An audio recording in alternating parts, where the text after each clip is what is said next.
My name is Jamie Sheridan, and I am the president of the Warriors for Life at Winona State University, and I am a previous fellow with Students for Life of America. I am very honored to have the privilege of introducing our speaker tonight.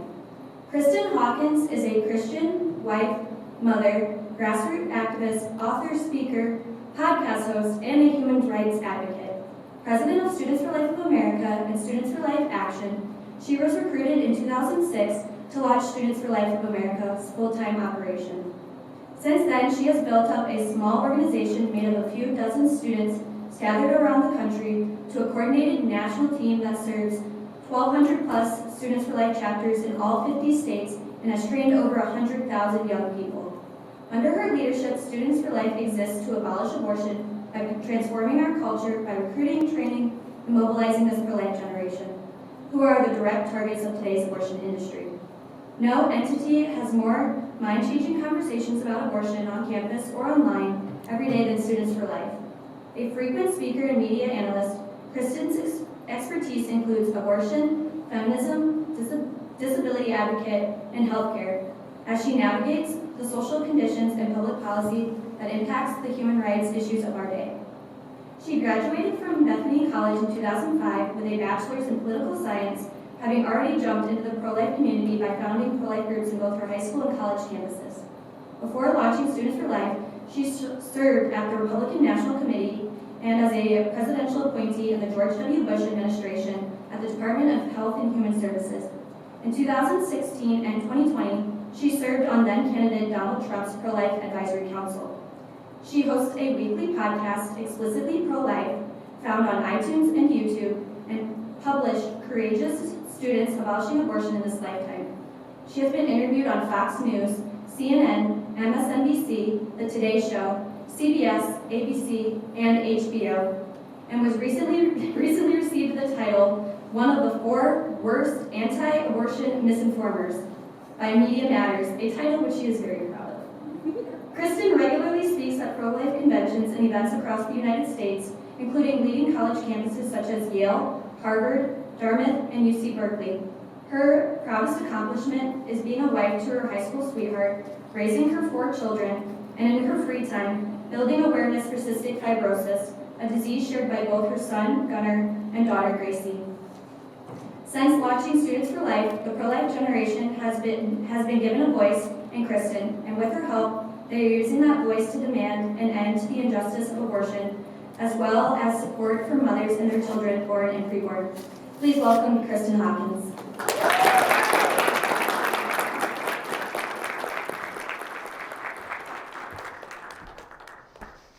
Did the socially distanced stage entrance and exit. Thank you all for coming here tonight. It's an honor to be with you all. I lived in Minnesota for about 4 years, so it's actually really exciting to come back to the airport. I love the airport here. If it wasn't for COVID, I would have stopped in at the mall too today. Didn't get to do that this time. I know when many abortion advocates and apologists heard the title of my presentation tonight, there probably were feelings of outrage or unbelief with the thought that either I'm a moron who is completely blind to the political realities of our current political situation in Washington, D.C., or I'm a religious extremist who believes that God will come again tomorrow and suddenly reverse 47, 48 years of abortion law in one fell swoop.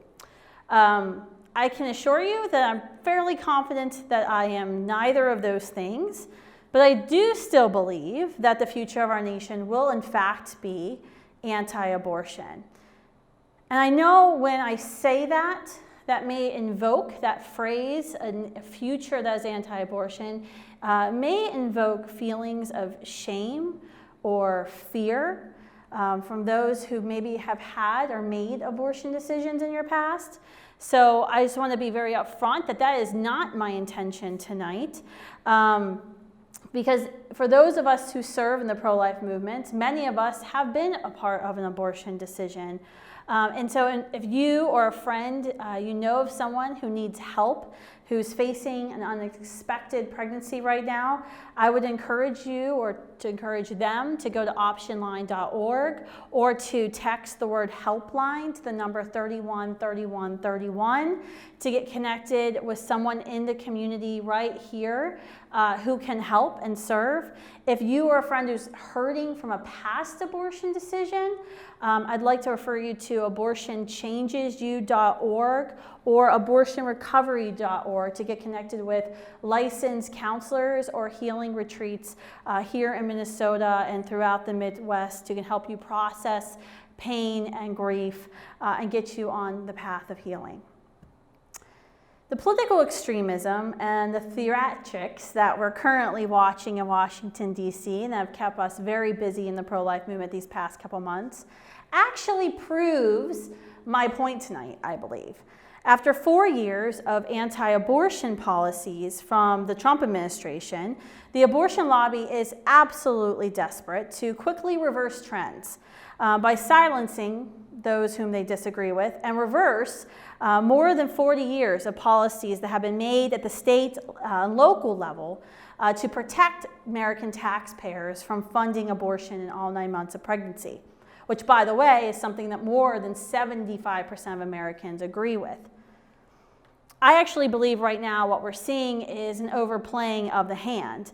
And they're moving very quickly to do so. They're moving very fast in Washington, D.C. to pass things like H.R. 1, the For the Corrupt Politicians Act, H.R. 5, the Unequal Act.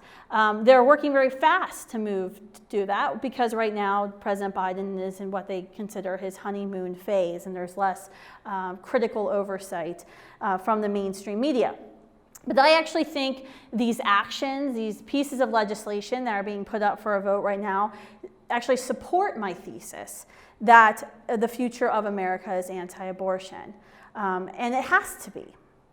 It has to be anti-abortion because science and technology have proven that what is inside of a mother is simply not a blob of meaningless tissue, but a unique, whole, living human species, a member of our human species, an entity that has never existed before and will never exist again. It's simply science denial to ignore that human life begins at conception. 5 decades ago, almost 5 decades ago, when Roe v. Wade and Doe v. Bolton, the two decisions that were handed down January 22nd, 1973, which together legalized abortion in all 9 months for whatever reason. They invalidated every state law against abortion. When those two decisions were handed down, it was already settled science that life began at conception. But now we have a true case for the humanity of the preborn child because science and technology prove it. We have an airtight, incontrovertible truth, and we've seen the preborn alive in his or her mother's womb. Consider at just 21 days after conception, after sperm and egg, those two unique parts create a new whole living human being, a heart begins to beat.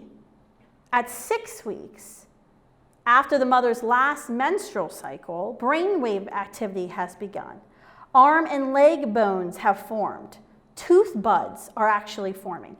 At 7 weeks, LMP, the formation of the heart is nearly complete, and the baby is able to hiccup, rotate his or her head, and move his or her legs. At 8 weeks, fingers and toes are webbed, but they're growing. Urine production and release begin. I always put that in there because my kids find it fascinating that they peed inside of me. The only video I have of childbirth is my last daughter, who was C-section in Minnesota, and the kids asked to watch it on repeat because as she was being handed out of my uterus, she started urinating all over me. They love that. So I think that's fascinating. In 8 weeks, urine production and release begins. At 9 weeks, a child can suck his or her thumb. The baby can yawn. At 10 weeks, fingernails and toenails start to grow, and fingerprints are formed at 10 weeks. At 11 weeks, his or her nose and lips are completely formed, and complex facial expressions have begun. At 12 weeks, the child has taste buds all over his or her mouth. At 13 weeks, pro-life and pro-choice scientists have said that most of the body is already sensitive to touch. This is the first trimester of abortion, when the vast majority of abortions are committed in our nation. And while you may personally like that label of pro-choice or naively agree with the my body, my choice mantra, to deny that life begins at conception or that the fetus, the human fetus in the womb is not a human child, that's just denying science. Often we see those on the political left who like to wag their finger at anyone who is conservative or has expressed skepticism to climate change or mask wearing, COVID-19 lockdowns. But the most absurd form of actual science denying that goes on in our culture every single day is the denial of the human child. Pro-life and pro-choice surgeons administer anesthesia to children in the womb while they're conducting surgery on these children to correct things like spina bifida. Pro-life and pro-choice surgeons. After acknowledging what science proves, the only conclusion you can have is that the result of every single abortion, regardless of what your feelings are on it, is that it ends the life of a defenseless human being, a member of our species. There is no argument that they're not human beings. That is literally the only option. As much as I want a koala bear, I want a koala bear. I've looked up the laws on buying koala bears and transporting them and adopting them. I can't do it, one, legally, and I can't do it through reproduction. My husband and I, no matter how many times we have sex, I cannot get pregnant with a koala bear, damn it. And I want a koala bear. But I can't do that. Because the law of biogenesis says like begets like. There is no other entity that the child in the womb can be than a member of our human species. In addition, I trust the pictures and the videos that current and former abortionists have shot during and after their abortion procedures, and the abortion techniques that are currently being taught in medical schools, that every abortion is violence. Pro-life and pro-choice scientists agree that every abortion ends a beating heart.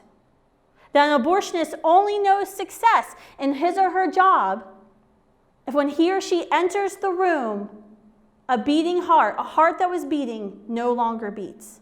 That is the only way an abortionist actually knows success in their job. Because in fact, if a beating heart is still beating, they actually haven't committed the abortion.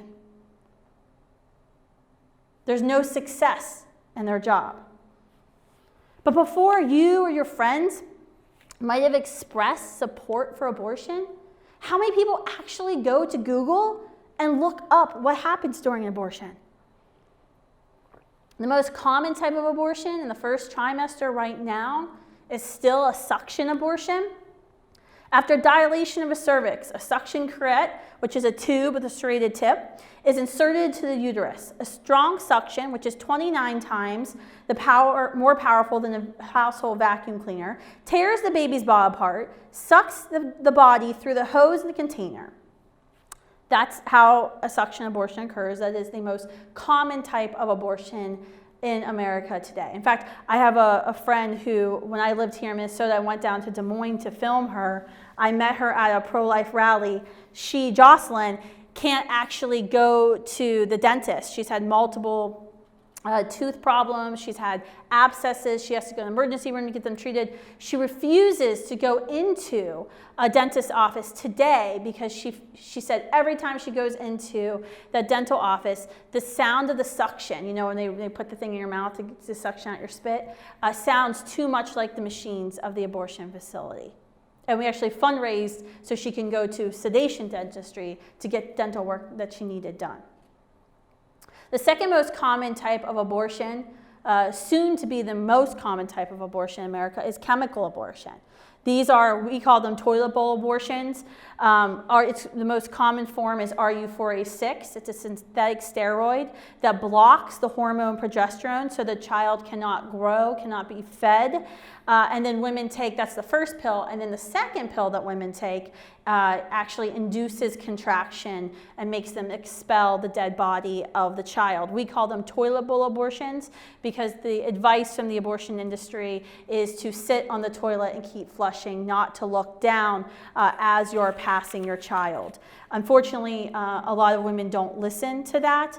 And when they come up screaming at us on campuses for advocating against abortion, their anger is more directed at their abortion decision, because then they bring up pictures of the child that they aborted and feel the need to share with us.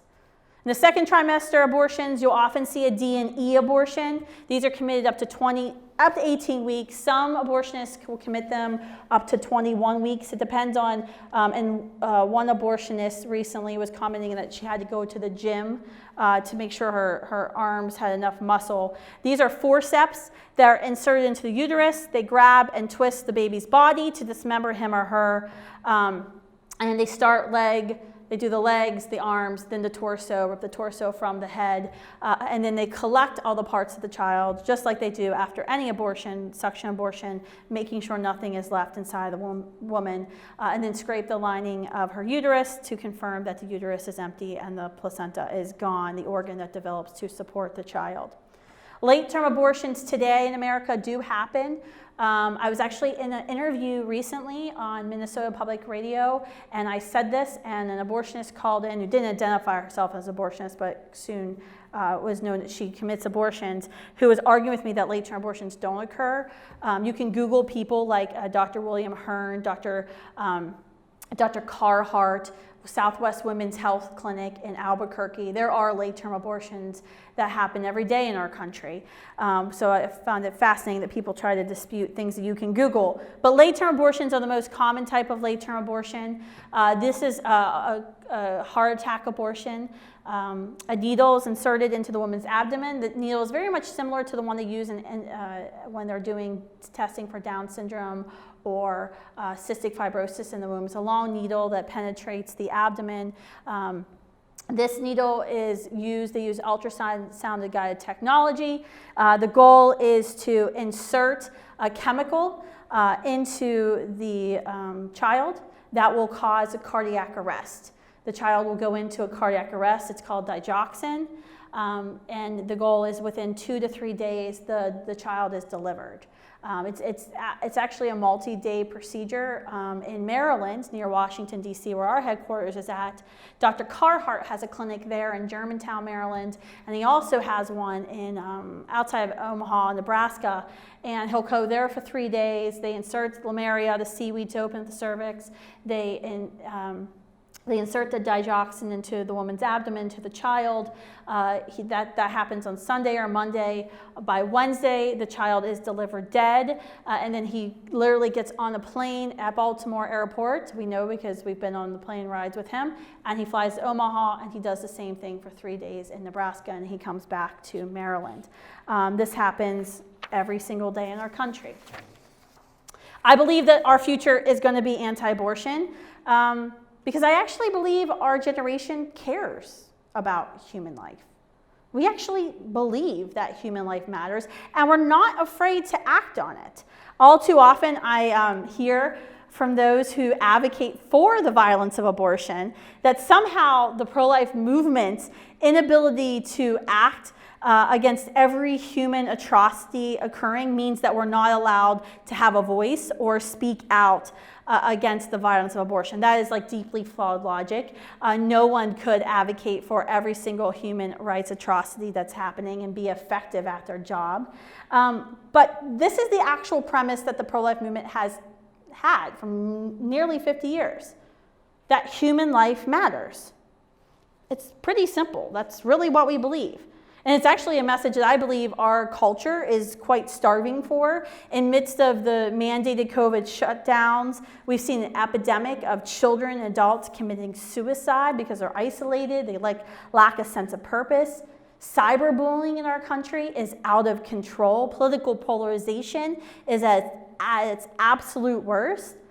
But the anti-abortion movement is one of the only groups that continues to proclaim that every human being matters and has value, not because some ability that you may have or that you may get, but simply because you are a member of our species.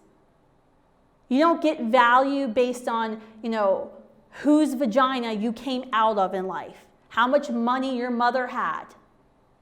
You don't get your value because of what your skin color is. You don't get your value because of what you may grow up to do one day. You have value simply because of who you are. That's our central premise in the pro-life movement. And that's why I love so much about everything that's going on right now. All of the issues we're speaking up about is that our generation is unafraid to say human life matters and we want to do something about it. We want to speak for those who've lost their voice or who may be vulnerable. And we're not going to let our age or inexperience or lack of resources deter us from doing the thing we know we need to do. We released polling just 2 months ago at Students for Life in January that despite what those in the mainstream media try to kind of paint Generation Y and Z as, millennials and Gen Z don't support unlimited abortion. They actually are not. We are not in line with the radical policies of the Democratic National Committee's platform, which they changed in 2016 to be abortion in all 9 months of pregnancy for whatever reason and funded by your tax dollars. Majority of young people, the most liberal cohort in American politics and American electorate, actually aren't in line with that. I know this because I wrote the poll because I wanted actual numbers. This wasn't a push poll for some news agency. I wanted to know how people actually felt. Almost 7 in 10 millennials and Gen Z said that they wanted a vote on abortion-related policies in their states. Less than 2 out of 10 wanted unlimited abortion through all 9 months. So fewer than 20% of the most liberal cohort in the American political electorate is in line with the DNC's policies. More than 7 out of 10 want limits on abortion. Millennials and Gen Z taxpayers do not want their money to pay for abortions. That was very surprising to us. Almost half, this was the most surprising statistic I found, almost half, the plurality of those we surveyed, said that they supported banning abortions when a fetal heartbeat can be detected. By a margin of 55 to 25%, millennials and Gen Z supported requiring in-person purchase of deadly chemical abortion pills to prevent abusers from anonymously buying them online to slipping them to women without their consent. Millennials and Gen Z, by a margin of 57 to 30%, rejected Roe when they learned what Roe did. It was fascinating. I asked the first question, do you support Roe versus Wade? Didn't give any information. Majority of people we polled said, yes, I support Roe versus Wade. Okay. Second question, did you know Roe versus Wade legalized abortion in all 9 months for whatever reason? Do you support Roe versus Wade? Instant flip to 57% opposing Roe versus Wade. So if you're with the majority, you reject abortion violence like me, and you're welcome to this movement. In fact, you need to join Warriors for Life. Further, I think our future is anti-abortion because women are rejecting the abortion industry's gaslighting. And they're speaking out about the real ways that abortions harm them. And their powerful stories show you that the promises of big abortion were hollow. Recently, Jamila, I do not watch TV, but I saw this on Facebook. An actress from the show The Good Place, once again, I've never seen it, apparently my staff loves it, said that having a baby can just, quote, fucking ruin everything. For a lot of women, It was the abortion that did just that, not the baby. Abortion harms women physically, psychologically. Long-term, abortion can cost a woman her fertility, lead to preterm birth. In fact, when you're pregnant, after asking how you're going to pay for the pregnancy and the birth and delivery of your child, the very next question your OB/GYN will ask you is how many live births have you had, how many miscarriages, and how many abortions? Why do they ask that question? Because this is common medical knowledge. The abortion directly increases your risk for preterm birth. In the short term, abortion can lead to perforated uterus, infection, hemorrhage, sepsis, and much more. Psychologically, it can lead to suicidal ideation, PTSD, nervous disorders, substance abuse, and inability to bond with your other children.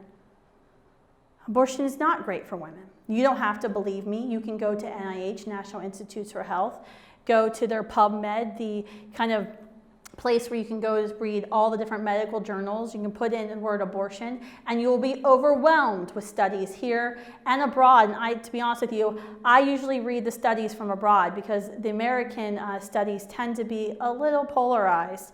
I like to read studies from places where abortion is not controversial. Denmark, Sweden, Finland, places where the state actually monitors abortion. I don't know if you know this, but in the United States, we actually don't have a national abortion reporting law. We have no idea.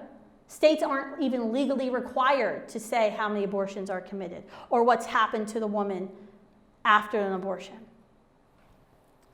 Abortion is not great for women. We've all seen these shout your abortion hashtag campaigns where the fetal attempts from the abortion industry to try to get women to go out and proudly declare that they ended the life of their child, paid someone to end the life of their child. But thousands and thousands and thousands of post-abortive women will tell you they're not proud of their abortion. And the abortion lobby has left them out in the cold. In fact, in this attempt to celebrate and ram down everyone's throats how abortion is so great, it's actually become gaslighting for post-abortive women who are told by the mainstream media, by Planned Parenthood, the rest of the abortion movement, by Hollywood, that their views, that their feelings, that their lived experiences don't count. And they need to sit down and shut up for the greater good of the movement. The Silent No More awareness campaign is a nonprofit, not political. They just collect stories of women and men who've experienced the pain of abortion. And people from all over the world submit these stories. I was looking on their website just the other day ago, and I came across, there's thousands and thousands. Jamie wrote, over 22 years ago, I was 20 years old living with a very abusive man and our 6-month-old baby. I was devastated when I found out I was pregnant again. I could barely take care of myself and the baby I had, let alone another infant. I knew I couldn't stay in that toxic situation, and I just couldn't see a way past the crippling fear of screwing up another life. I chose what we women fought for. I had an abortion. I was up all night prior, pleading with God to take the child from me so I wouldn't have to follow through with it. But he didn't, so I did. I was already so broken and hated myself so much that I convinced myself that it wasn't a baby, it was just a blob. I even refused additional pain medicine to give me comfort. I remember it being very cold and chilling. There was no love or compassion in that room, just the sound of a blender and the pain that I'm still able to feel today. I looked down and what I saw haunted me for decades. Or Veronica, who said, I had an abortion because my pregnancy was unplanned and the father of the baby told me that we had to have an abortion. I didn't think I could do it alone. I didn't think I'd have support from my family because I didn't have a close relationship with my family and my finances were extremely tight. My past had taught me that men never stay, and as I never had a father figure who stayed in my life. During the abortion procedure, I experienced a lot of pain. The clinic staff were not helpful or kind and did not act like they cared for me at all. I had vivid memories of the things I saw, heard, and smelled that day. Immediately after the abortion, I felt regret, but also I felt a little relief because the crisis was over. I wanted nothing to do with the father of my baby. I wanted to be alone, and it felt disgusting. As time went on after the abortion, I stuffed my feelings as deep down as I possibly could. Though it was pushed deep down, it crept up into my relationship. It prevented me from bonding with my oldest living child because I couldn't help think that I should have already experienced all of these mom things I was experiencing with the baby I had aborted. It also put a lot of stress in my marriage and also destroyed it. And finally, I believe the future will be anti-abortion because women no longer have to believe the lie that we need abortion in order to succeed. Women don't have to have abortions because they find it empowering. They don't have to feel that this is empowering to get pregnant and then have their children killed. No one has an abortion says that. I've been out in Planned Parenthoods and abortion facilities on Saturday morning, and no woman ever says, I'm just stopping in for a quick abortion, exercising my right to choose. The comments we often hear from women are, I can't do this right now, I can't have my baby, my boyfriend said he'll leave me, I have to support my child. It's fear. It's fear that drives her into the doors of the Planned Parenthood. It's fear that the Planned Parenthood and the abortion facility capitalize off of. Two of the most common reasons we know, and women tell us why they have an abortion, is because their relationship with their partner, the man who got them pregnant, is unstable, and they are financially insecure. And a baby coming into existence underscores all the real problems that many pregnant women are currently facing in their lives. In the short term, it can seem easier to get rid of the baby than to achieve the stability she is lacking. But the ending of a life won't do anything to improve that situation. It's not going to take her out of poverty. It's not going to end the abusive relationship. And in fact, it may only prolong it or make it worse. Instead of looking for ways to help women in this situation, which we believe in the pro-life movement is the empowering thing to do, the abortion lobby always doubles down on abortion. The truth is that today in America, she doesn't have to choose between herself, her education, her future career, and the life of her child. And she shouldn't have to choose. While things aren't perfect yet, she has more protected rights than ever before.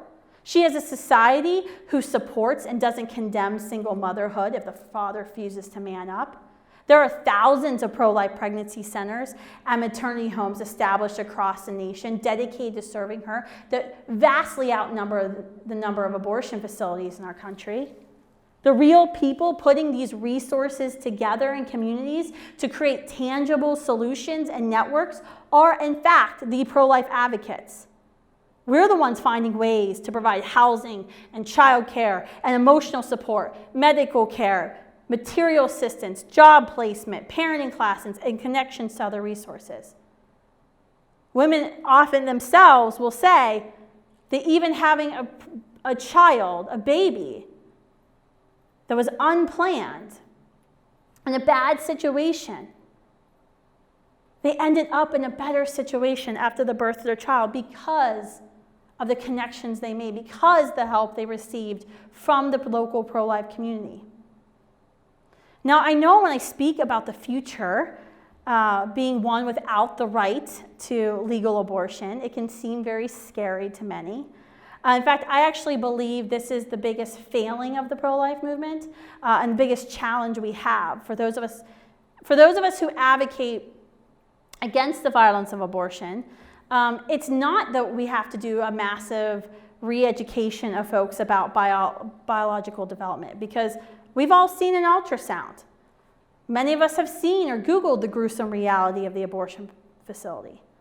It's not even, to be honest with you, up to who controls power in Washington, D.C. I don't actually think that's our greatest challenge, despite everything that they're doing.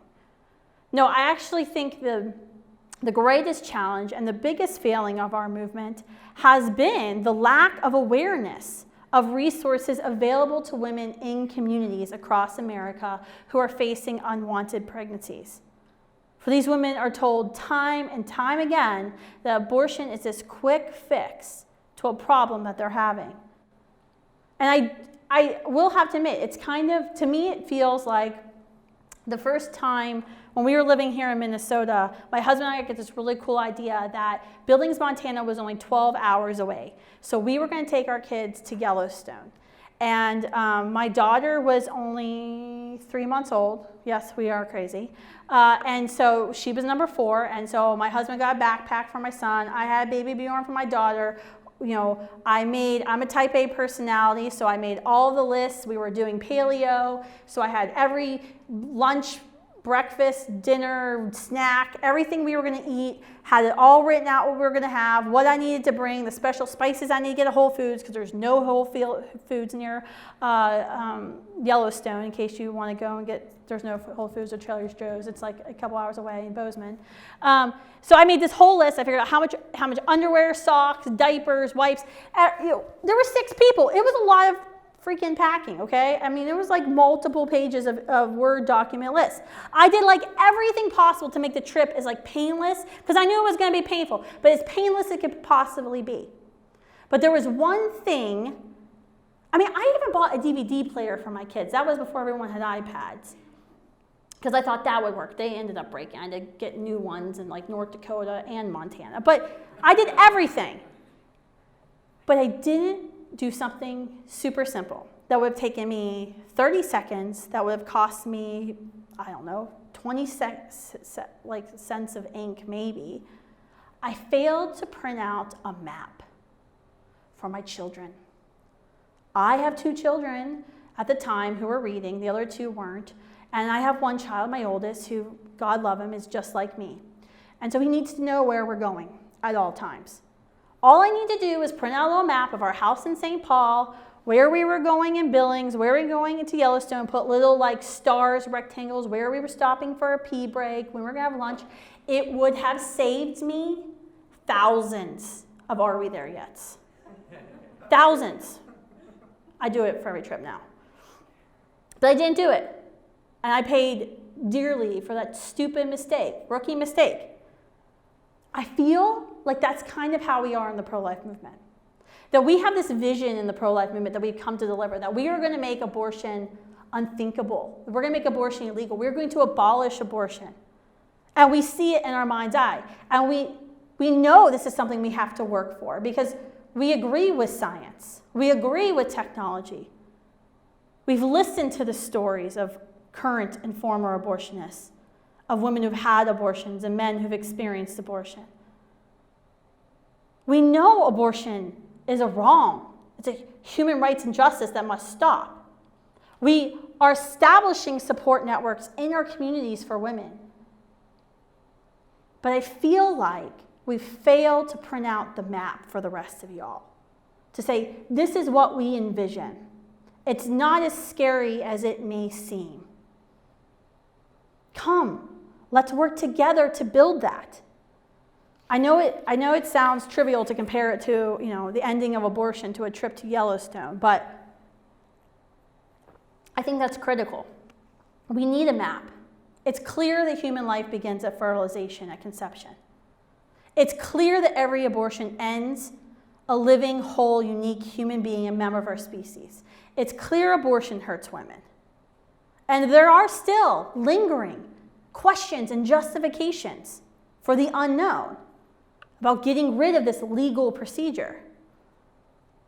But regardless of whatever political label or religious label you may have adopted or you may have, I think we all are united in believing that human life matters and that human life has value and that we should speak up for the vulnerable. I think we all can agree that we should care for women in unplanned pregnancy and for her child after the birth of her child, not just leading up to. So tonight, that's what I want to talk about, is my vision, why I think we're going to get to an anti-abortion future, and this roadmap that we have in the anti-abortion movement. So I'm going to stop there because I would love to take your questions. You can line up in the middle. I think Jamie's going to hold a mic. Social distance, you're lining up. But you can ask me any question you want. Ask one question, and if you have another, go back to the back so more folks can ask their questions. So, for a little bit of backstory, I disagreed with Trump on pretty much everything for his entire presidency. However, I did a school research project a couple weeks ago, and I can say the one thing that I agree with as far as the Trump administration is the work that Ivanka Trump did for the missing and murdered Indigenous women's movement. Mm-hmm. And that's pretty much all I can say good about them.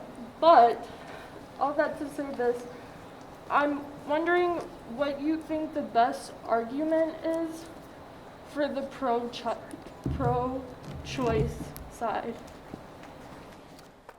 You're wondering what the best argument I think that the pro-choice side has for abortion? I would say that, I don't think her mic was on, but I think the question that stumps a lot of pro-lifers, especially folks who are newer to the anti-abortion movement, is the question of a woman's right to her body. And I think that's a difficult question because we in the pro-life movement don't believe that women should be forced to become mothers.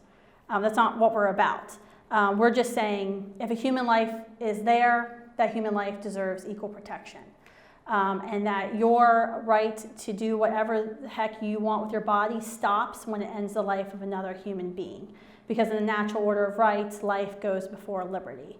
And we believe women are capable of sacrificing. So I think that's probably the question that stumps a lot of pro-lifers because I think there's a misconception of who pro-lifers are sometimes. And we see this on campus and protest signs or whatever, like that we get up on Saturday mornings at 6 a.m. to go pray or sidewalk counsel from an abortion facility because we just want to control women's bodies. Like that there was a book written, I was mentioned in it, and I was reading the book, and it's like this, the president of NARAL, Pro-Choice America, wrote it, and she and I have sparred before on TV. I'm like, you could have just called and asked me these questions. I would have told you our motivation behind them. But it's like this thing that it was pretty misogynistic book premise because the premise was there's all these women leading the pro-life movement, but we're just puppets of the men on our boards. No, I just don't really get along with women. I don't really like women that much, but that's why I have pretty much a male board. I tend to get along better with men. But it was interesting that they wrote this whole book about what they thought our motivations were, which weren't that. Like, we're not in this, we don't sacrifice, I don't take time away from my children, which every day with my children is a very precious gift because I really care about controlling a woman's body and telling a woman she must be barefoot and pregnant in the kitchen and have X number of kids. That's not why we do this. I think, where my main, negative view of pro-life people comes from is when you see videos online of, a grown man, screaming outside of a abortion facility, or Planned Parenthood, where abortions are only one of the things they provide there. So, they could potentially be screaming at someone who's going to get a routine STI check, or they even do cancer screenings at Planned Parenthood. And I think that's, for me personally, and potentially a lot of other people, their negative view towards. Sure. Yeah. We've done a lot of research into the pro-life brand. And you'll notice I'm not saying pro-life, I'm saying anti-abortion because there's a lot of loaded feelings about what pro-life is. And I really don't give to, I don't care, I'm trying not to curse during that. I don't really care what labels you call yourself. So I don't care if you call yourself pro-life or pro-choice or whatever label you think is cool. I just want you to be anti-abortion, anti-violence, because we know that the term pro-life, when people hear that term, a lot of people think of what you just thought of a picture of an old white man yelling at a woman at an abortion facility. And that's actually not who we are in the pro-life movement. In fact, I have had multiple screaming conversations with those old white men trying to get them to stop doing that. Now, we love old white men. We are not ageist in the pro-life movement, and we will work with anybody who wants to work with us. If they're old, white, I don't care, or if they're a man. But we believe that there is a certain way that you should have a conversation about abortion, and there's a way to offer help, and then there's a way that doesn't help at all. So.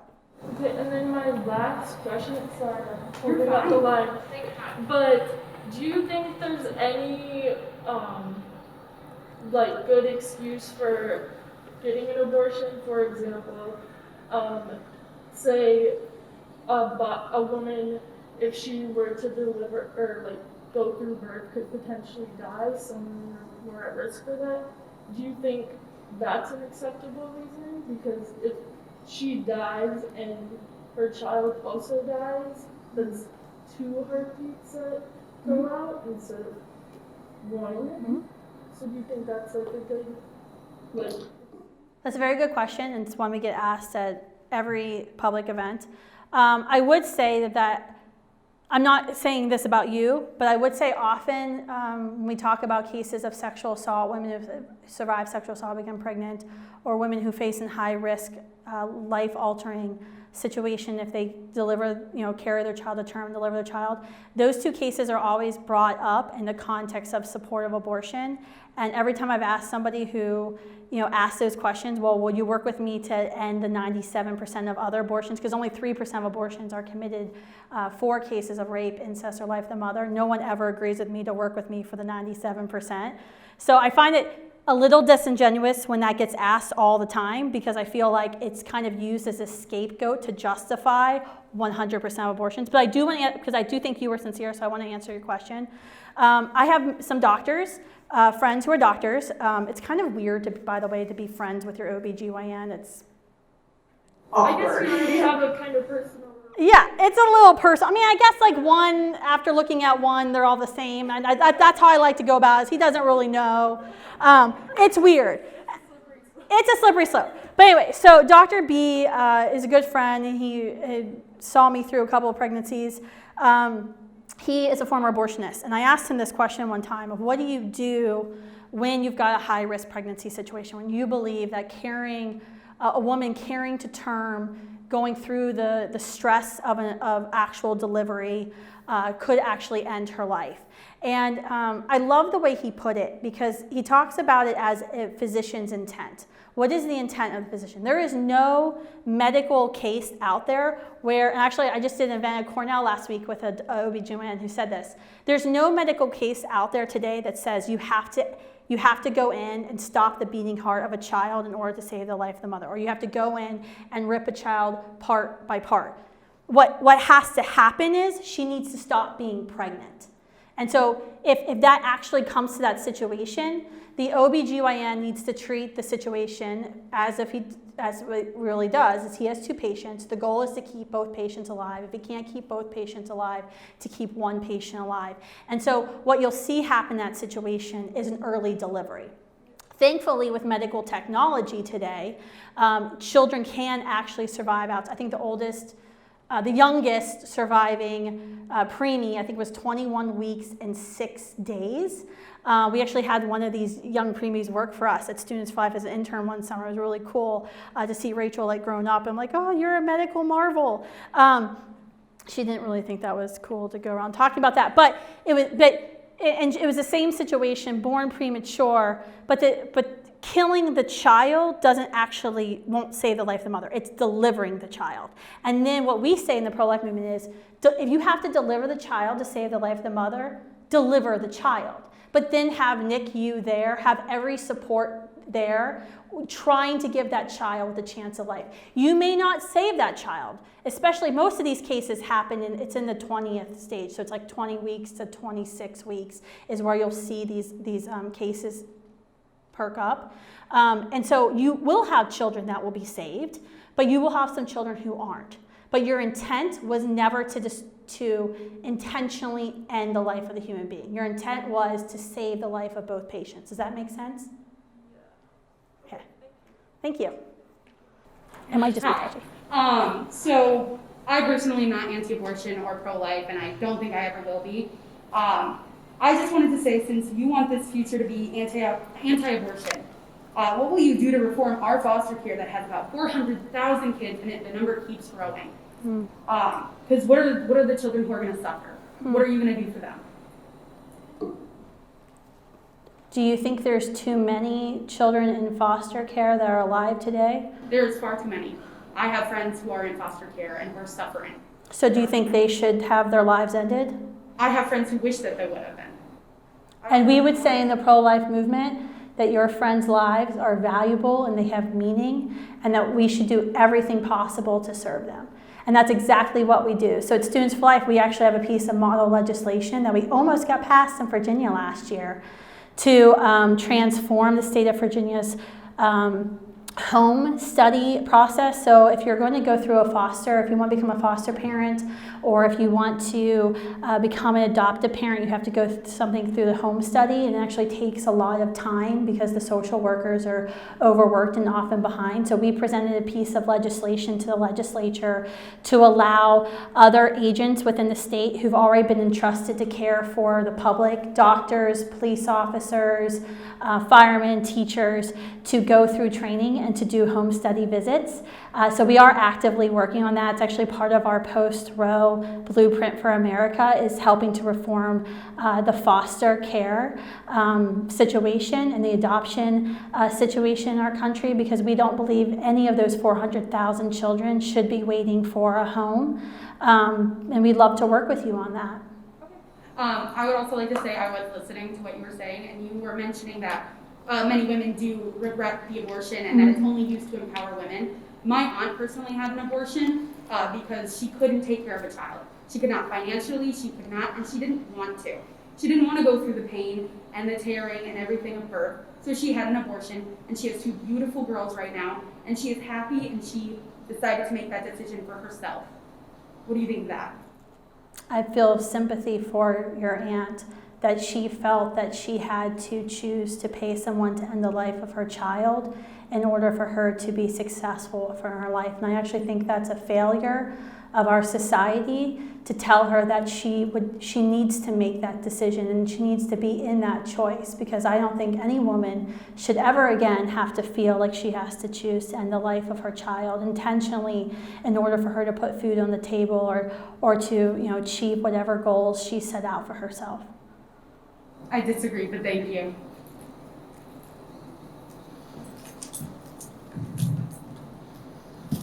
Just look like Jamie. A couple things, going off of what you also just said about the choices. What you're saying, it still implies it is still her choice. And the other part is, as a 2-time rape survivor and as a man with feminine organs, I'm going to advocate for my own right to my own body, so that if I do end up getting assaulted again, because once you get assaulted once, you're more likely to get assaulted again, I don't want to have to go through a birth that I don't want. I don't want to have to take care of a child that I cannot financially, mentally, or physically support. So I encourage all of you here to just think about, what if this happens to you? I'm not trying to change your opinion, and I'm not trying to tell you what to do. Just keep in mind that not all of you, but some of your number are really kind of part of the rape culture, and it's really unfortunate. And I just wanted to let y'all know that while I'm not trying to change your opinion, just keep your minds open and try to be polite to people, especially when they have other opinions. I was just going to say that, keep your minds open. Just insinuating that I'm part of rape culture. I think the interesting thing about your comments there was that you kept saying I, my, I. And I think fundamentally that's our problem when it comes to abortion in our society. We say me. I'm going to put myself over another. I think that's what's wrong with our culture in many ways, is that it's actually disordered. You don't find happiness by being selfish. And I think at the end of the day, I believe women, even women who've survived the horrors of sexual assault, have the power and the strength within them to make the noble choice to sacrifice their body for another for 9 months. I think women are capable of doing that. Hi. So I looked into the Students of Life Facebook page and their organization. I'm not a part of Students for Life. I do not agree. And they, I don't know if you personally are, I don't know if this chapter of it in Winona is, but is it against Planned Parenthood? Or are you against Planned Parenthood? That is my question.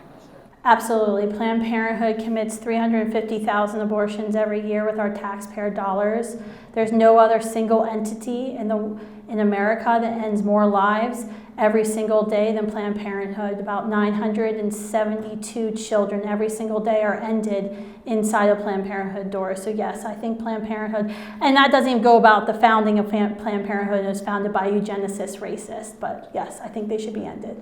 So what will you do to provide those other services that are given to low-income women and many other women that provide rape screenings, cervical cancer screenings, STI testing, STD testing, HIV testing, everything else that they provide? What will you do to enact a new Planned Parenthood or something? Yeah, well, I want to give you some facts because it's really interesting you brought this up. Planned Parenthood just released their new annual report about 2 or 3 weeks ago, and they put out their annual report of all their services they provide. In the past 10 years, Planned Parenthood's breast exams were down 63.9%. Their pap smear tests were down 64.5%. Their HPV vaccinations were down 7.3%. Their prenatal services, which are always very low anyway, were down 72.3%.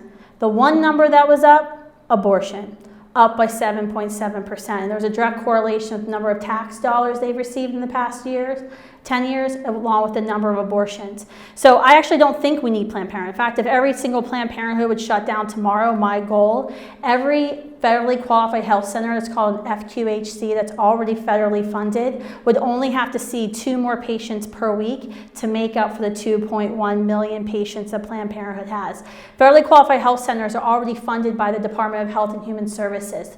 They serve more than 21 million men, women, children every year. They're in urban and rural neighborhoods, underserved neighborhoods. These are true nonprofit organizations. You can go to findahealthcenter.hrsa, HRSA.gov, put in your zip code, and it will populate all of the health centers. I actually go to a federally funded health center because I live in a rural neighborhood. And these are places you can go where you can get dental care, podiatry, psychological care, general practitioner care, and they're legally mandated. If you need a service that they can't provide, they have to help get you a referral to a place that can. And if you don't have transportation, they have to help secure you transportation to go there. So that's just with the federal dollars that we're already spending into federally qualified health centers. You never hear about them because they're not a $2 billion industry with one of the most powerful lobbying agencies in America. These are independent community clinics that are nonprofits, and they don't have a powerful lobbying voice out there. In fact, when we're on campuses, when we advocate against Planned Parenthood, why Planned Parenthood should be defunded and closed, we always put the resources at findahealthcenter.hrsa.gov. The other resources we always put out are optionline.org because there's more than 2,000 pregnancy, pro-life, anti-abortion pregnancy centers and maternity homes across the country that provide care for free for women in the country, and those are also available. So we're totally taken care of when Planned Parenthood shuts down. One more question. I'm assuming. And in case Kristan didn't get this off good enough, the Warriors for Life are totally against Planned Parenthood. Sorry.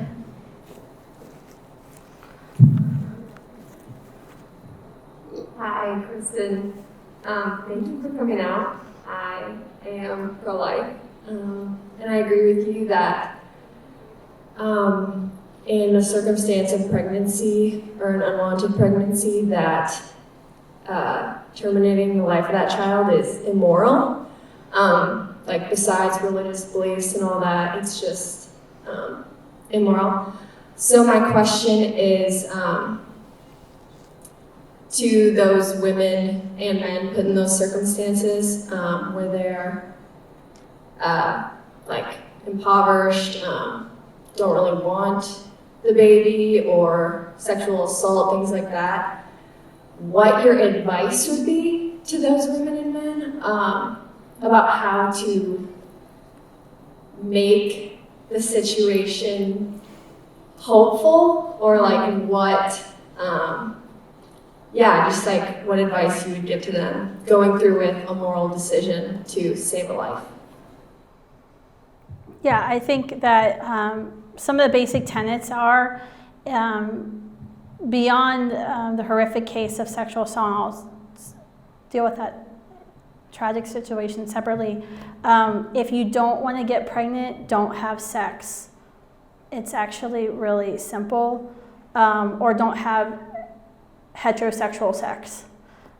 Because that's what leads to the creation of a unique, whole, living human being. And I find that that's very shocking to people to tell people, if you're not ready to have a child, don't have sex.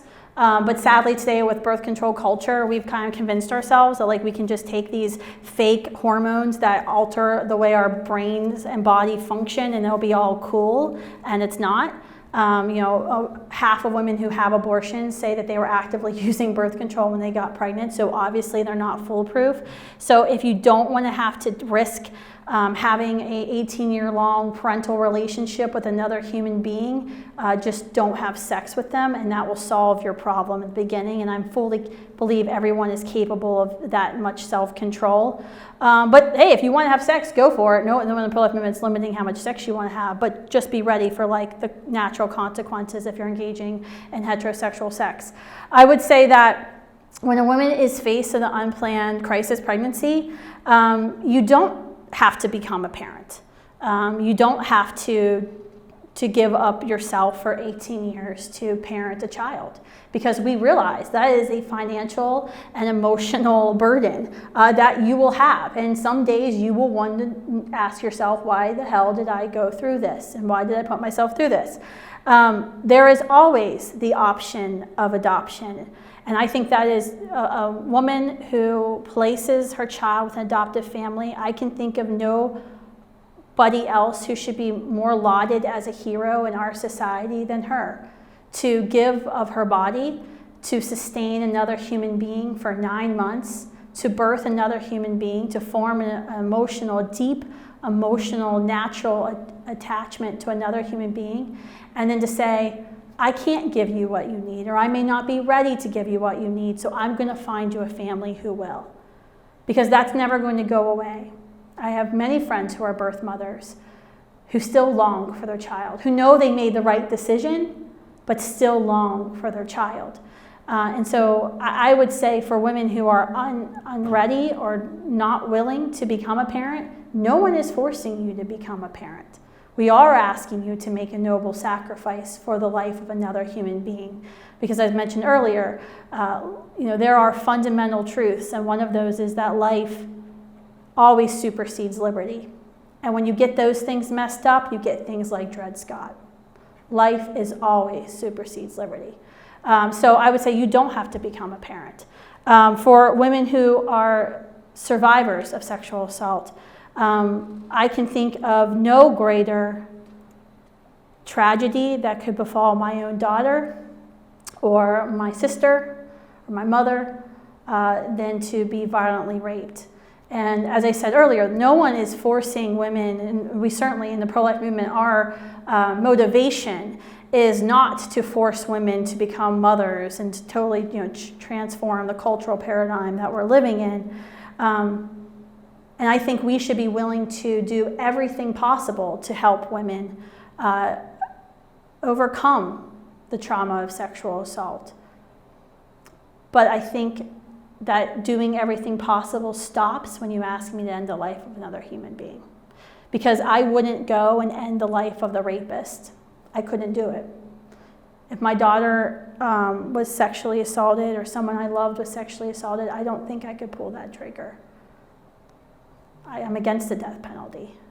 No matter how horrible of a person he may be, and the fact that he deserves to rot in jail for the rest of his life, I don't think I could do that. How could I be complicit then in ending the life of a preborn child who had no say in who his or her father is? Hi Kristan, thank you for coming here. So I recently saw a video on YouTube by Cosmic Skeptic, who I don't agree with on a lot of stuff, but he did a video mocking anti-vegan arguments, and something I noticed was a lot of his criticisms of these arguments. The arguments themselves were basically like word for word reproductions of pro-abortion arguments, and I thought he did a really good job of debunking them.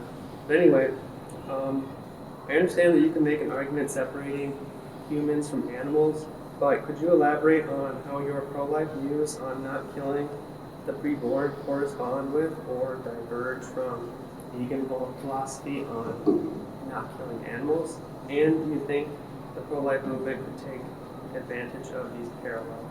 Sure. We had a staffer for a number of years who's openly homosexual, atheist, and vegan. And I always would, and he was very pro-life, obviously, he was working for me. And I always would sort of point at jest at him of like, you know, if you just acknowledge Jesus Christ as your Savior, you could eat meat. Because he grew up as a Christian, lost his faith, and his reasoning was that the reason he became a vegan was because he said, well, I believe human life is valuable, and I can't really be a speciesist and say that human life is above other life, even though worse came to worse if we're in a burning building and I had to save human children versus crocodiles, I would reach, you know, and he said, well, that's my natural bias. That's a Peter Singer argument. But he followed into this vegan philosophy because he could not find a way to justify why human life was more special than animal life. So I think if you're a vegan, if you can't wear shoes that have leather on them, if you take great care to know where all your food came from, there's no animal byproducts, it's pretty hypocritical that you would support abortion. In fact, I had a really interesting conversation with PETA at the Capitol before they enacted the barriers that are up in our nation's capital. We can never get to our capital anymore. They were giving out, it was like soy milk or something. And so I had this we were sitting there protesting, and I wanted to have a conversation, and the staff member was like, I know where you're going, stop talking to me. And I was like, well, I'm willing to give soy milk a try, but why would you not be willing to say maybe the human life has value? You're so concerned about the cows and the calves, but why wouldn't you be concerned about innocent human beings? And it was really fascinating because he was like, I know where you're going, stop talking about this. I'm not willing to discuss it. It's complete hypocrisy from those who advocate that all life has value, because to them it's only some life. Like, what is it like only? Like, I love manatees, I love koalas, so like, are some animals only worth value? But like, I really don't like cows. Like Lo, or one of our staff members, loves cows. Like, maybe she places value on cows, but I don't place value on cows, or enough value that I won't eat them. But that's crazy. Like, if all life has value, then all life should have value, and that should include human life. But it's, it doesn't make sense, I know. I interviewed an atheist, one of our former student leaders, who started a group called Secular Pro-Life on my podcast like a year or so ago, and I asked her this question, and I said, how are you pro-life? Like, where is it coming from? Like, what's your critical underpinning of why you believe human life has value? And she said, that's a question only you Christians ever ask us. Atheists, we just know that human life has value. But that actually isn't true. Some atheists, like I actually spoke at University of North Florida 2 weeks ago, and a gentleman sadly stood up and told me that no human life has value and humans are a scourge on the environment. And I asked him what kept him from killing himself, and he said his cat. You laugh, but it was sad. I mean, this was a very sad man. And I had to affirm that he had value, and that I believe he had value, and that's what we do in the pro-life movement, is affirm that you have value simply because of who you are. But it was sad because he had no way of justifying and kind of grounding his beliefs. I can tell you're from Minnesota, you're dressed for summer. And you're so white. I love Minnesotans. I love it. I miss Minnesota, I'm sorry. Okay, so one of my biggest criticisms of the, anti-abortion pro-life movement is I've never heard any conservative pro-lifer advocate that for the opening of millions of files on miscarriages. And I'll elaborate. Of course, some miscarriages are accidental, like when the egg is fertilized, there's so many chromosomes which causes the baby to die. But there are some miscarriages that are accidental. For example, if, let's say a woman is 5 months pregnant and she's ripping cigars all the time and her baby gets emphysema and dies. Now, under the pro-life argument, we are assuming at conception that this individual has inalienable rights and it matters. But I've never heard anybody address that or opening up an argument to say, okay, we should charge, if a woman does that, should she be charged with criminal negligence and second-degree murder? So my question for you is, how do you as somebody who's pro-life address that issue? Yeah, this question came up in the early 2000s in actually the state of Utah. There was a case, Melissa Ann Rowland, who was pregnant with twins and addicted to, I think, cocaine. And she went to the emergency room. They said, you have to deliver your children. Your children are fetal demise. They're going to die. She didn't want to deliver the children because her reasoning was she didn't want to have a scar from the C-section. And she went outside to smoke a cigarette, deliberate. The doctors tried to convince her to have a C-section. They eventually were able to convince her to consent to having a C-section. By the time she had the C-section, one of the children had died. The state of Utah wanted to charge her with, I believe it was criminal negligence. I don't think it was murder, it wasn't premeditated, but there were charges brought up because she was told your child is dying, you need to have emergency C-section, and this was a child that was in the 3rd trimester of life, so completely could survive an early birth. And now the National Organization for Women actually came out very loud and proud to support her right not to have that C-section and argued that she was in the right, that she could choose not to have the C-section even though the doctors were giving her every choice to let her children live. And it was interesting to see them do that, and I think they had to do that to defend their illogical position on abortion. But I think that was a pretty hard defense for them have to take. I've never heard in the pro-life movement any argumentation or any reasoning to open up the thousands and tens of thousands of miscarriage files to go through and see women, were women acting criminally negligent during their pregnancy, which caused the miscarriage of their child. We all understand that miscarriage is a terribly painful thing, and I don't think you would ever actually be able to really prove that, whether or not, maybe a woman went to exercise class and exercised too much. Like, how would you be able to improve it? The fundamental difference between natural miscarriage and abortion is intent. What was your intent? So if a woman knew she was pregnant and she started drinking alcohol to have it. I think she could be charged for fetal alcohol syndrome, absolutely, when that child's born, because she knowingly endangered the life of a child. So she's 5 months pregnant, she has a miscarriage, and she's drinking vodka, and with the intent of that child dying. Should she be charged with first-degree murder? I don't think it would be first-degree murder, and I think that would probably be up to the state legislators of the state to make that decision on whether or not they would prosecute in cases like that. I mean, I'm not a lawyer, and I'm not a politician, thank goodness. And so I'm not one of those people in the lawmaking, but I'm advocating for a complete abolishment of abortion. But we in the pro-life movement never advocate for punishment of women who seek abortions. We see women who have abortions as a secondary victim of the abortion industry that tells her that it's empowerment to have an abortion. That's the cool thing. That's the thing that women's rights suffragists and whoever have fought for, which actually isn't true. And therefore, she's she's making an empowering choice, and it's a choice that's best for her family. So we I don't know anybody in the mainstream pro-life movement who's actually ever gotten to the point to say, oh, well, when abortion's made illegal, this should be the punishment for those who are committing the abortion, the doctors and the nurses, and also this should be the punishment for a woman. In fact, before abortion was legal, there was actually only ever 2 cases where women were charged with the abortion of a child, and neither woman ever served jail time. The people who were always prosecuted for the abortion were those who were committing the actual act, because even the courts back then saw her as a secondary victim. But would that technically not be pro-life? Because you're saying, okay,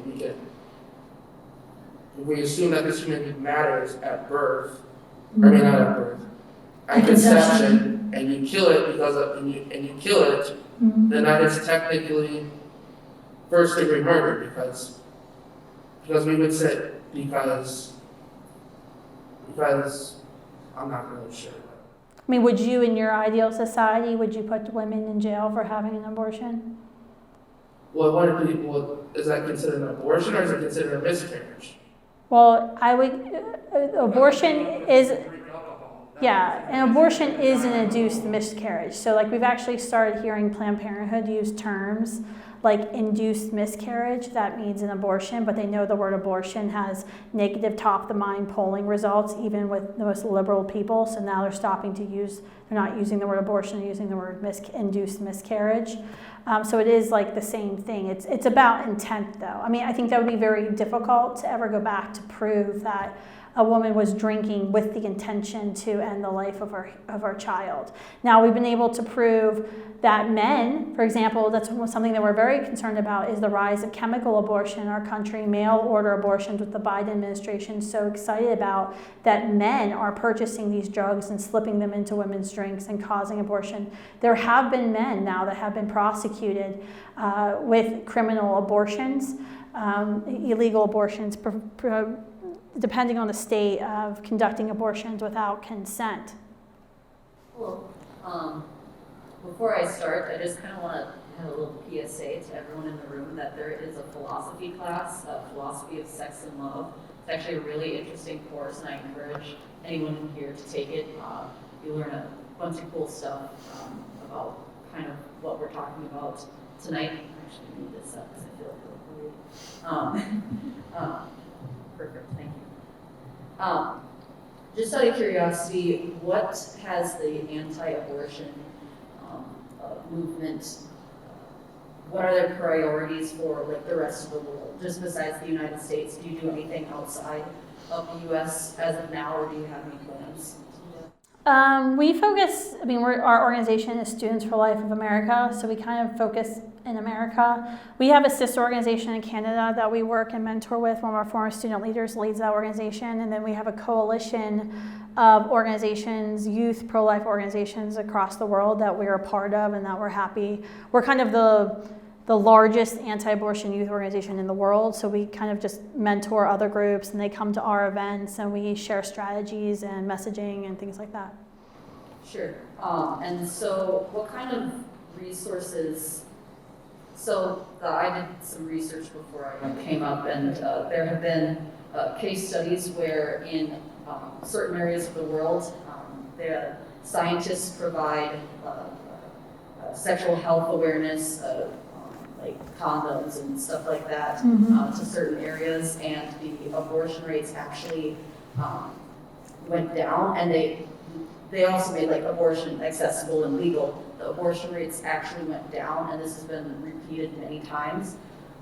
So I think, what would be your thoughts on putting a stop to like organizations that would want to make abortion illegal to then stop abortion? I feel like I came about that in a roundabout way, but I think I get the point you're saying. yeah. So, quick case in point, there have been studies that show where abortion is available and safe. I should say safe abortions are available, and as a tool. I shouldn't say a tool. There for women who should need it. The abortion rates actually go down because having resources that provide education about one's sexual health and to prevent those pregnancies in the first place, that actually brings abortion down. And in places like Texas, for instance, is a state whose education system promotes abstinence training, and I know you spoke about this before, but in areas where that is taught, the abortion rates and teen pregnancy rates actually are rising. So just wanted to hear your thoughts on those kind of things. Well, I don't know what studies you're talking about, but I know in the case of the United States, that's directly the opposite. Contraceptive use was widely promoted and distributed in the 1970s. That's when abortion was legalized through Roe v. Wade and Doe v. Bolton. Both dramatically increased. There is a direct correlation with the contraceptive use and the amount of abortions that we have today in America. So I don't know what studies you're pointing to, but you can look at the United States, and it's very clear as condoms and other abortifacient or other chemical birth control methods were presented, the number of abortions actually did go up. BPAS, the British Pregnancy Advisory Service, the executive director was interviewed a couple of years ago in Huffington Post, and her quote was that, women need abortion when their regular birth control method fails, and that over 54% of the women who are going to BPAS, which is the largest abortion service in the UK, over 54% of them were coming to them when contraception was failing. And we see that today in the Guttmacher studies. The Guttmacher Institute, which was named after the second president of Planned Parenthood, a known eugenicist and racist, Alan Guttmacher. Alan Guttmacher Institute has even said that majority of women who seek abortion say they're seeking abortion because their regular method of contraception has failed. So I would say it's actually the opposite, that we have abortion today, and we actually heard the argument for legal abortion come up in American society after the argument for contraception was made. The argument for contraception was made then because we know contraceptive is not foolproof. Condoms, 18% annual failure rate, birth control pill, 9% annual failure rate. Then we had to have abortion because people were engaging in sexual behavior with people that they didn't really want to have an 18-year-long plus commitment with. So then we had to have abortion to clean up the unintended consequences of sex. So I actually think that that's actually the opposite of that, and the United States is case in point of that happening. And there's actually no research out there that we know that says the lack of available contraception, decreases sex rates or abortion. And in fact, one thing I've been waiting for is we often hear from the abortion industry, we used to hear safe, legal, and rare. The Bill Clinton era mantra was abortion safe, legal, and rare. The abortion industry has dropped the word rare. In fact, on one of the protest signs today was abortion safe and legal, and they dropped the word rare. Why? Because you can't say rare, because if you say rare, you're admitting something's wrong with abortion. If abortion's so great, why does it need to be rare? It's illogical to say that. It makes a great campaign slogan, not so good when you're in the abortion industry. But we often hear this abortion safe, legal, and rare mantra, but it's fascinating when you look directly at the rates. And you're not seeing, like I'm looking right here, the highest rates of abortion in the United States have come at the time of best and easiest access to contraception. And if the abortion industry really, we often hear from Planned Parenthood, abortion's only 3% of what we do. It's actually 12% because of the way they measure their services. Because if you go in for an abortion, you get like 5 or 6 different services. So your one appointment was an abortion, but they measure a number of services. That's the way they inflate their bottom number there on the equation, and like Snopes and all those people can prove that. But it's interesting because if they're so interested in reducing abortion in the United States, why is it year after year their abortions go up, all their services go down? And why aren't they making a proposal to the American people? Like, give us this many $1 billion and we'll end abortion. Like, bring it on. Show us your policy. Like, if you want to reduce abortion and you're really only providing abortion, vending abortion to women because it's like a backup plan to help women, then come up with your plan to end abortion. How many I want to know, like, how many dollars is it going to take? Because they're already getting about $600 million every year from U.S. taxpayers. That's just Planned Parenthood. How many dollars is it going to take for you to end abortion, for you to stop abortion?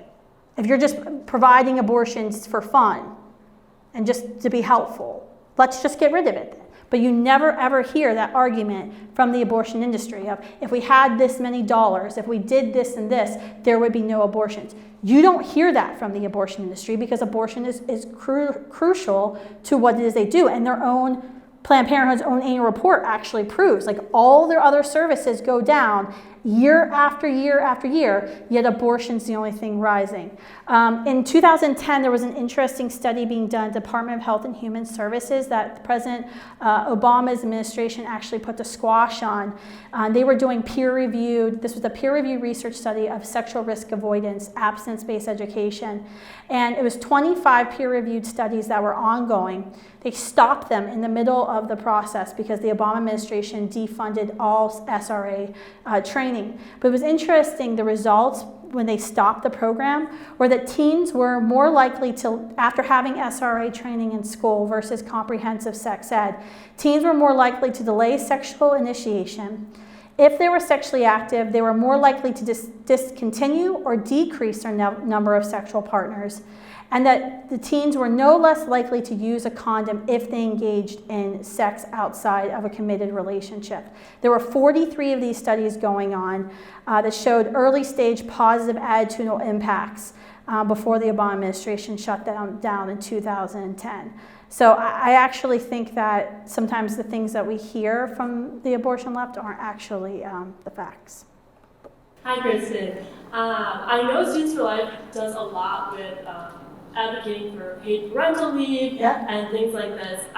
One of the latest maybe ideas for legislation that I've been hearing a lot of is prenatal child support from the father, helping to pay with I was just on a call today. labor and delivery, things like this.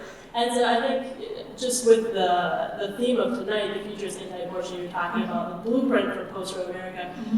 Where does Students for Life and you stand on something like prenatal child support coming from? Pay up, buddy. Oh yeah, the other side of the equation there. Yeah, no, absolutely. We supported a piece of legislation that was passed in Georgia last year that all of Hollywood decided they were going to protest against. And it was the bill that banned abortions when fetal heartbeat could be detected. But what the thing you didn't hear on the nightly news was that bill also amended the tax code to allow women who are pregnant.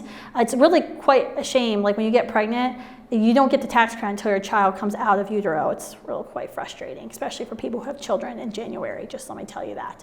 You don't get that $2,000 tax credit. So it amends the tax code to say when a woman is pregnant, that child, once fetal heartbeat has been detected, qualifies for a tax deduction, which is great. It also amends the child support code, saying that partners, men, had to start paying child support when fetal heartbeat was detected. And I think that's actually a very interesting proposal. The feminists were against it because, of course, anything that proves the humanity of the child, they have to be against. So in this case, they were lobbying against giving pregnant women more money, which was always quite fascinating. But no, we actually had a call today with a U.S. congressman out of Nebraska who's taken some of our work on campuses through our Pregnant on Campus, now we call it Standing With You initiative, and they've bundled it into like one federal law. And it's pretty great. It's about educating women about their Title IX rights. A lot of times women on campuses, you're handed condoms, told where the Planned Parenthood is, but you're never really told where to go if you're facing an unplanned crisis pregnancy. And so this would mandate that schools actually have to tell women about their Title IX rights, that they can't be kicked out of school. Because trust me, we've had way too many cases of us having to come in and remind a school that there are things called Title IX and they can't kick a woman out. But that was actually one of the things I actually asked the congressman's staff to put in into the law was, can we amend the code to, and they were like, oh, I don't know, you have to go through Judiciary Committee, and Jerry Nadler's in charge of Judiciary Committee, and the bill will never go through because he hates us. So it's like a logistical concern as to whether or not we can put that in, but I think that is absolutely, it is unfair that a pregnant woman should have to go through 9 months of pregnancy and the man can walk away scot-free if he wants to, and it's complete and utter bullshit. If you want to see me become a feminist real fast, have me talk about that. All right, thank you very much. See, I cussed again, dang it. I was so good today.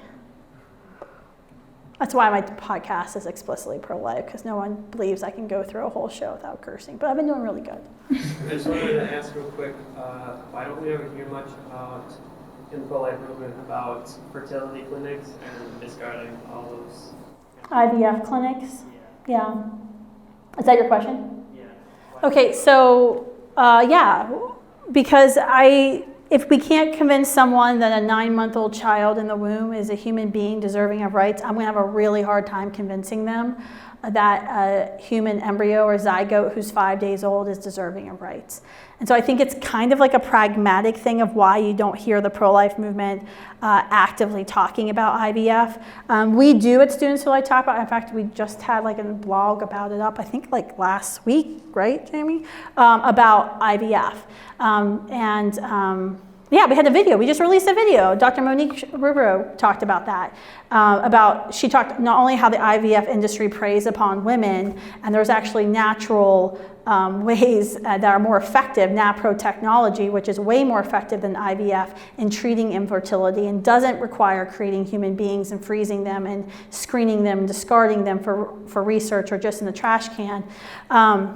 But she also talks about what happens in the IVF procedure.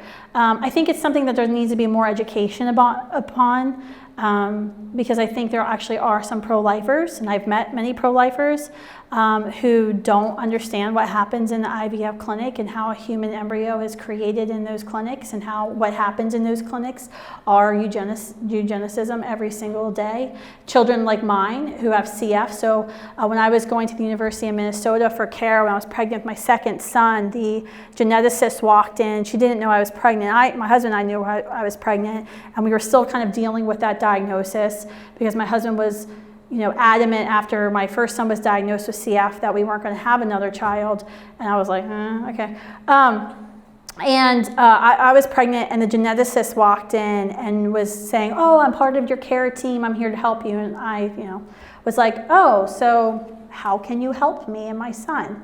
And her kind of shtick was, well, if you decide to have another child again, we can help you facilitate IVF. I said, well, why would you want to facilitate IVF? I obviously can get pregnant. I don't have a problem with fertility. Well, we can screen all the embryos.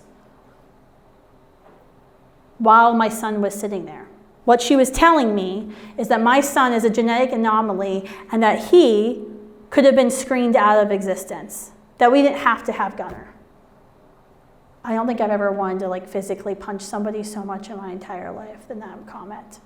But that's exactly what happens in IVF clinics every single day. Even if you're against, or even if you're not against creating human beings and disposing of them, and you don't think that human embryos have value or that they're not a member of our species because they don't look like you yet, even if you disagree with me about that, surely people can agree that what happens in IVF clinics with the screening of human embryos, if anybody would know what goes on in some of these clinics, it's a wild, wild west. There's actually not even laws. So if you want to screen embryos and only have a boy, you can only have a boy, and they will throw away your female embryos. That's actually legal. No, we haven't lobbied for IVF, because we haven't lobbied for restrictions on IVF. We've spoken out about it when asked. We gladly tell our opinion.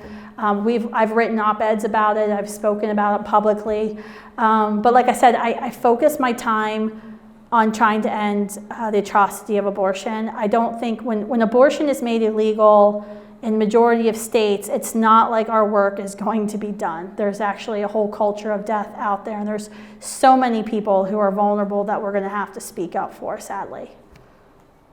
Hi. So this kind of goes off a little bit what you were talking about growing eugenics.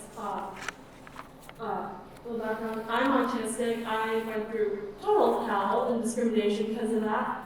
One good thing is my mom, she was always my advocate, but I wanna, this is kind of a two-word question.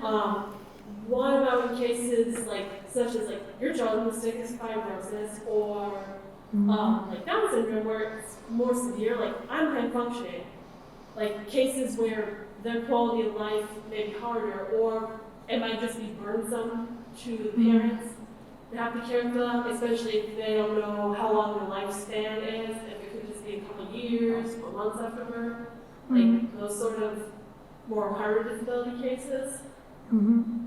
Yeah, I mean, I think the World Down Syndrome Day, I think, was yesterday, and I think the question is, do you think that there's, the common question I ask folks when this comes up, do you think there's too many people with Down syndrome in the world, and which ones should we eliminate? I can't think of anyone with Down syndrome that I know that I think should be eliminated for having a different genetic code than I do, and I think that's discriminatory. I think folks who advocate for abortion because of genetic abnormalities, I think what they're coming from is a place of compassion. But I think what looks like compassion to them actually looks like contempt for those who have disabilities to many of us who are in the disability community. And we see it time and time again where we attach what we believe is a definition of success or happiness to other human beings, and we believe if they don't meet what our definition of success or happiness is going to be, then they should not have the right to choose their definition of happiness or success. And I think that's fundamentally morally wrong. But it's a question that gets asked a lot in the pro-life community. It's a question of suffering. It's a question of quality of life. And I don't think that we don't want anyone to suffer, and that's our job as human beings, as duty as one another in a society that we are trying to suffer with. To have compassion means to suffer with other human beings, to try to improve and lessen another person's suffering. But I don't think that means we have to take the extremist step of ending their life. And I think that's what's so sad about this argument that we often hear about quality of life, compassion, that we have to take this extreme step. Like the question I got earlier tonight about foster care. Can you think of nothing else besides abortion? Is there anything less extreme you can do to eliminate the suffering of children in foster care than to end their lives? Because I can think of like 5 things off the top of my head that every single one of us could do to alleviate the suffering of children in foster care that doesn't require me going and ending their lives. Yeah, a good friend back there told me it's a very frequent asked question, but I'm from El Salvador, so that's probably I haven't heard of it. Hey, this is my family. Oh. I didn't know that. Not that common, though. Yeah. So, based on the past election, I think we can all say that the pro-life movement is more associated with the Republican Party and pro-choice with the Democrats, right? Yes. And unfortunately, for immigration policies, the Republicans are associated with more radical things than the Democrats. So, what would you say, or what would you suggest to someone that it's, because at the end of the day, we need to vote for something, right? So, how would you approach these? And I'm pro-life, by the way. I just want to know your opinion on how you, like, if many more Latinos would have voted for Trump, he probably would have won, like. But they probably didn't because of the immigration policies. Mm-hmm. So, what would you suggest of that? Yeah, the cages that Trump built that Biden rebuilt and reopened. Yeah. I think it's really interesting that our politics is such where if you're pro-life, then you have to be a Republican. Like, I actually think that's wrong. And I actually think we, as an anti-abortion movement, will win when you don't have to vote, single, like, just down the ballot Republican. Like, I had no choice in this election when I went to vote. Like, there was only one party I could vote for, like, in every single race. Now, when I lived in West Virginia, I did vote for Democrats because West Virginia does have some pro-life Democrats who are active in state house, and I was able to vote for pro-life Democrats. But I wasn't able to do that in the state of Pennsylvania. And I think that's a real shame, and it's actually a problem that the pro-life movement argues with itself over sometimes, because the Republicans, in politics, I mean, think about it, doesn't matter if you're Republican or Democrat, a politician's job is to get reelected. That's their job all the time. They're power-hungry people. Like, don't go to Washington, D.C. I can't tell you that enough. I lived there for 10 years, don't do it. But it's hard because sometimes you say, okay, we've elected you to do your damn job, to be pro-life, and then we can't get there. We don't get it done. There's a disappointment. Now, when you're talking about the Senate, like, I heard an argument from pro-lifers of like, see, this is why you don't elect Republicans, they don't get done. Well, because we didn't have 60 votes. We had like 55 votes, and we needed 60, and we need the filibuster, because if you haven't noticed, we really need the filibuster. Yeah, so I think it's sad that that's the way it is, and I actually think we will see success in our movement, and we will know we've won when both the Republican and the Democratic Party are both the parties advocating for preborn human life. But unfortunately, that's how it was. This is how it was in the civil rights movement, though, too. It was the Republican Party leading the charge on civil rights. It was the Democrats who filibustered the civil rights bill. But then it became this mainstream thing, like, duh, African Americans should have full civil rights. And then both parties adopted it, and now it's, so now it's turned. And I think that's the way we see it happening in the pro-life movement. That's why we work with groups like Pro-Life Democrats. And I always tell people, like again, I don't care what your label is. I don't care if you're a registered Democrat. Like, if you're a registered Democrat, don't give up your party affiliation. In fact, stay in your party and fight for the 37% of Democrats who actually are pro-life. Like, fight for them, be their voice, run for office, run for county office and leadership in your party, and take over your party from the ground up. I don't agree with, I am a Republican though. I don't agree with Republicans on everything. But I think that Republicans offer a view and a worldview of our country, and have policy, very practical policies that would actually benefit every American if adhered to. And that's why I'm a Republican, that's why I'm a conservative. Doesn't mean I agree with everything, or does not mean I agree with everything Donald J. Trump ever tweeted. I actually unfollowed him last year. It was just better if I didn't follow his Twitter. But I am willing to work with people who I deeply disagree with on other issues to get the job done and the atrocity of abortion, because there's no greater issue today that ends more life than, ends more human beings than abortion. So I'm willing to work with somebody who I may disagree with, or I may not want to hang out with, or I may never want to be alone in a room with, in order to, advance our policy goals. That's the difference between, I think, me and those people on the left who are like, well, I like Bernie. Yeah, Bernie sounds cute. He's like your crazy uncle, who at the Thanksgiving table. Doesn't mean I want him in charge of our fiscal policy, though. Like, I can still disagree with him, but maybe I would want to hang out with Bernie. Like, I love Dave Matthews, and Dave Matthews loves Bernie Sanders, so maybe it would be cool to hang out with them for a beer or something, but doesn't mean I'm going to vote for them. So, we can, I don't know what your stance is on immigration and what you think should be done. I'm sure you have some very good solutions.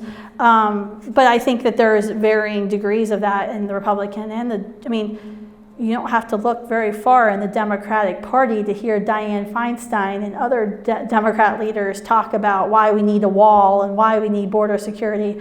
It only became like this thing like 8 years ago to be a Democrat, and so, yeah.